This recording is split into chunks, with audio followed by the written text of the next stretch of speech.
충남 공주, 부여, 전북 익산 등의 백제 후기 역사 유적 지구가 세계 문화유산으로 등재된 지 1년이 됐습니다.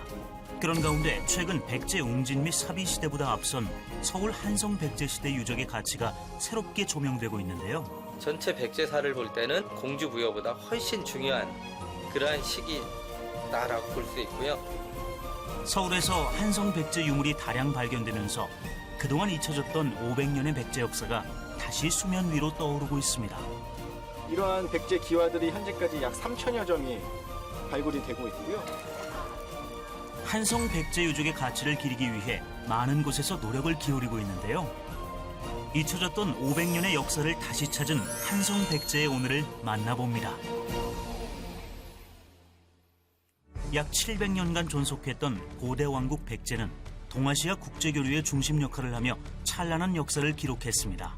백제 역사 유적지구가 세계 문화유산에 등재됐습니다. 이런 역사의 가치를 인정받아 2015년 7월 공주, 부여, 익산의 백제 역사 유적지구가 유네스코 세계유산에 등재됐는데요. 그러나 유네스코에 등재된 유산은 백제 후기인 웅진시대와 사비시대 약 200년을 대표하는 유적으로 백제 전기 약 500년을 대표하는 한성시대 유적은 빠져 있습니다. 한성시대의 역사는 기원전 18년 온조왕이 서울을 도읍으로 정한 후 500년간 백제의 왕도로 지켜지다 이후 공주 부여로 도읍이 옮겨지며 역사 속에 사라지는 듯 했습니다. 그러다 1925년 7월 한강이 범람하여 서울엔 큰 홍수 피해를 입는데요. 홍수로 인해 송파구 풍납토성에서 백제 한성시대 유물들이 다량 출토되면서 백제의 역사를 알렸습니다.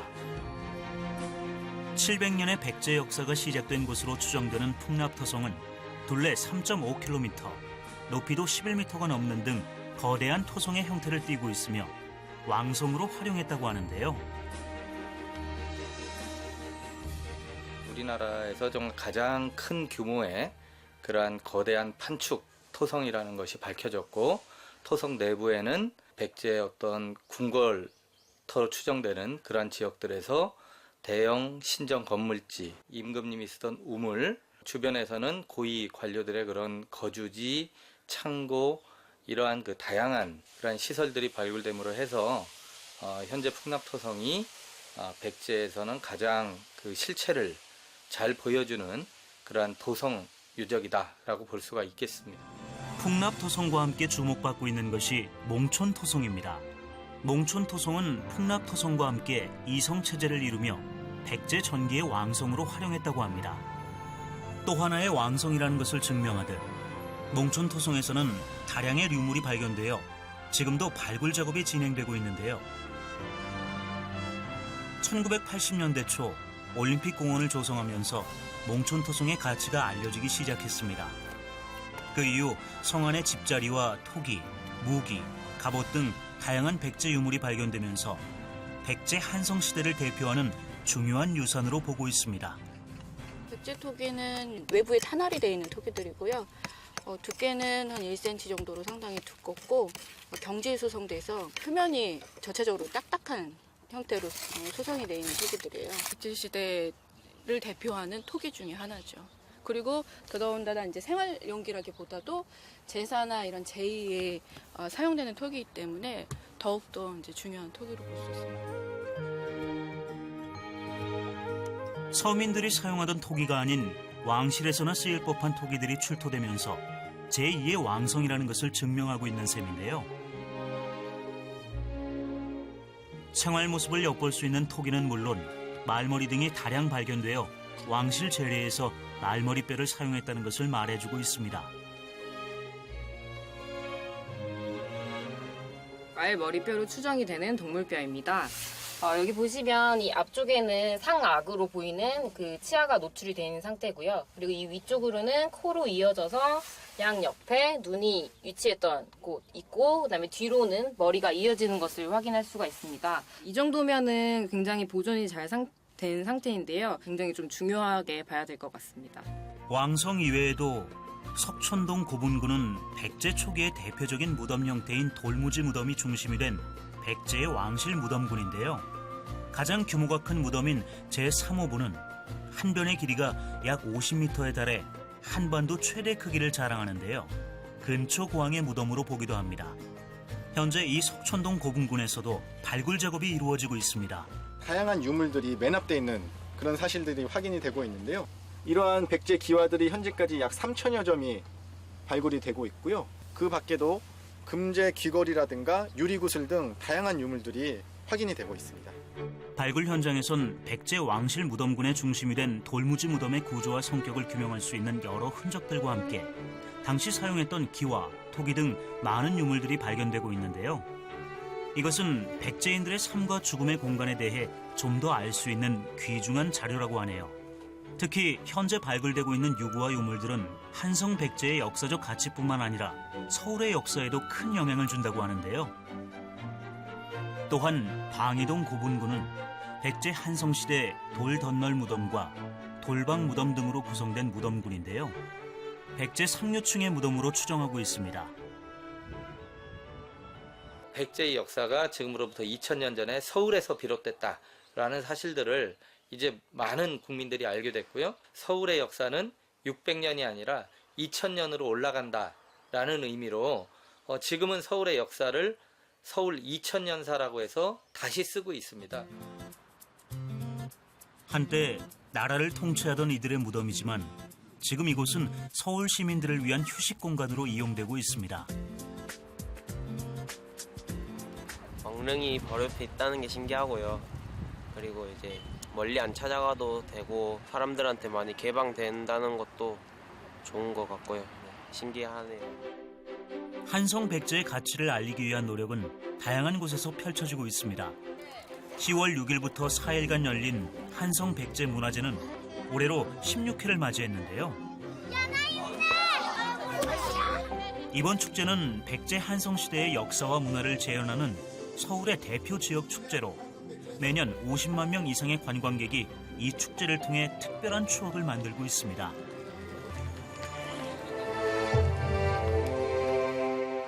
축제의 시작을 알리는 동명제는 온조왕 때부터 시행된 제례로 동명왕에게 나라의 안녕과 풍년을 기원하며 왕이 지내는 제2행사입니다. 이번 행사를 통해 한성 백제 의복과 소품을 사용하여 그 시대 그대로를 재현했다고 하네요.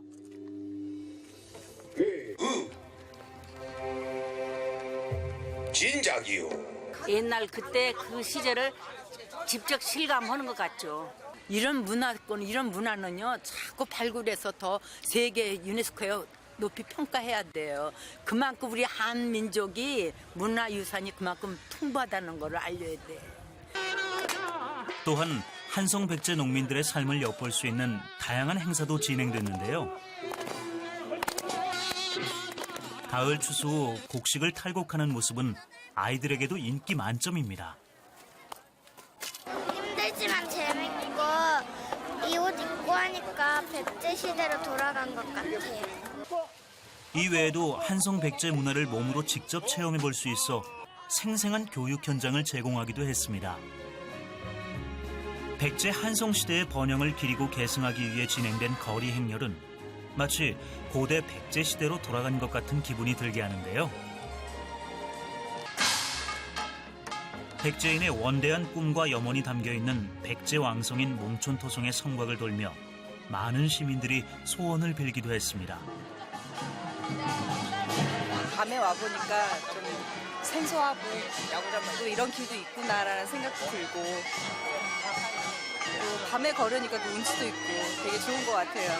이 길이 아직까지 보존되어 있어서 걷는 게 신기하고 재밌어요. 백제인의 원대한 꿈과 시민들의 소원이 꼭 이루어지길 바랍니다. 백제인의 수준 높은 안목을 만나볼 수 있는 곳은 한성 백제박물관입니다.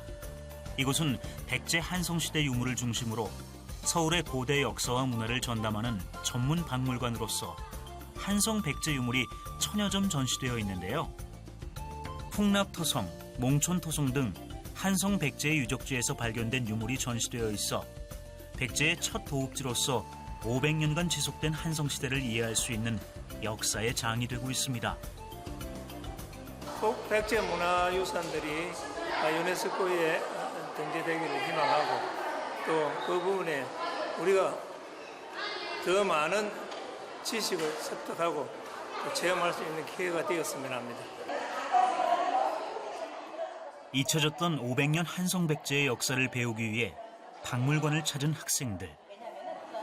여기 뼈가봇이라는 게 있습니다. 이 뼈가봇은 사실 발견된 곳이 어디냐면은 몽촌토성. 그러니까 몽촌토성에 86 아시안게임하고 88 올림픽을 앞두고 경기장을 만들려고 땅을 팠을 거예요. 그런데 그 안에서 이런 유물들이 나오기 시작을 한 겁니다. 이렇게 찰가봇을, 그러니까 소뼈를 잘게 잘라가지고 가죽을 엮은 건데요. 1997년도에 처음으로 한성백제 유물이 발견된 이후에 거의 이제 20년 가까이 되었어요. 그러니까 그동안 발견했던 여러 가지 그런 유물들 중에 대표적인 것들이 다 이곳에 모여 있습니다. 풍납토성에서 발견된 토가는 한성이 이미 하수시설 설치 등 도시계획으로 설계되고 토목기술이 발전된 토성이었음을 짐작하게 합니다. 칠지도는 백제 한성시대에 왕실에서 제작하여 외왕에게 선물한 7개 가지 모양의 칼날로 이루어진 철제 칼로서 백제와 외외 친교 사실을 알려주고 금동신발과 수막새 등은 백제의 뛰어난 금속공예 기술과 건축 문화를 알 수 있는 중요한 자료로 보고 있습니다. 직접 눈으로 보고 그냥 교과서로 배우는 게 아니고 직접 봐서 좋았던 것 같아요. 처음에는 그 백제 수도가 공주나 부여밖에 없는 줄 알았는데 오히려 서울에 더 오랜 기간이 있었다는 거에 좀 놀라웠습니다. 이런 다양한 유물들을 통해 상대적으로 역사적 근거가 부족했던 한성 백제의 유적들이 다시 재조명받고 있는데요. 백제의 역사 중에 사실 한성백제 초기 500년 역사가 없었다면 웅진백제 또 사비백제가 있다라고 말하기가 어렵습니다. 그런 만큼 73%나 해당되는 이 한성백제의 역사는 상당히 중요한 것이고 그래서 많은 분들이 관심을 갖고 또 애정을 갖고 바라봐 주셨으면 좋겠습니다. 한성 백제의 역사를 직접 체험하기 위해 찾은 이곳은 몽촌 역사관에서 진행하는 발굴 체험장입니다. 이 삽은 실제 발굴 현장에서도 써요. 그래서 이 삽을 갖다 이용해서 이렇게 파요. 넓게 이렇게 파세요. 그러다 유물이 나오면 어떻게 돼요? 유물 주변으로 해서 좀 파서 그 다음에 손으로 이렇게 빼내면 돼요. 들어와서 발굴 시작할게요. 그동안 출토된 백제 유물이 어떻게 발굴되어 전시되는지 직접 체험할 수 있다고 하는데요. 고고학자가 되어 고사리 손으로 여기저기 유물을 발굴하는 아이들. 선생님 유물 커요. 네, 귀하신 유물이 아닌 것 같아요. 교과서에서만 보던 고고 유물을 직접 발굴 조사하니 더 즐거워하는 것 같네요. 저 2개예요. 4개요. 2개요. 이렇게 직접 해보니까 다 어때요? 재밌어요. 발굴 체험은 물론 유물들의 특징까지 알아볼 수 있는 소중한 시간입니다.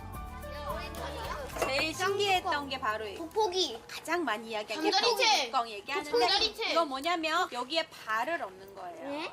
발걸이에요, 발걸이. 아, 사람이 올라갈 때. 타면 여기다 발을 걸어가지고 사는 등자라고 하는 거예요. 유물 발굴뿐만 아니라 조각조각 파손된 유물들을 복원하고 기록으로 남기는 작업까지 꼼꼼히 기록하는데요. 지름을 재고 두께도 재고 여기다 써주세요. 박물관에 그냥 할 때는 아 그렇구나 하는데 이렇게 진짜 해보니까 고고학자가 되고 많이 실감이 나요. 이번 체험을 통해 한성 백제 역사에 대해서 한 발짝 더 다가간 것 같습니다. 한동안 잊혀졌던 백제의 첫 도읍지 서울의 한성 백제 500년 역사를 다시 찾았습니다. 한성 백제 유적 화이팅! 한성 백제 유네스코를 위하여! 한성 백제 유적을 유네스코 세계유산에 확장 등재하여 온전한 700년 백제를 세계인에게 알릴 수 있길 바랍니다.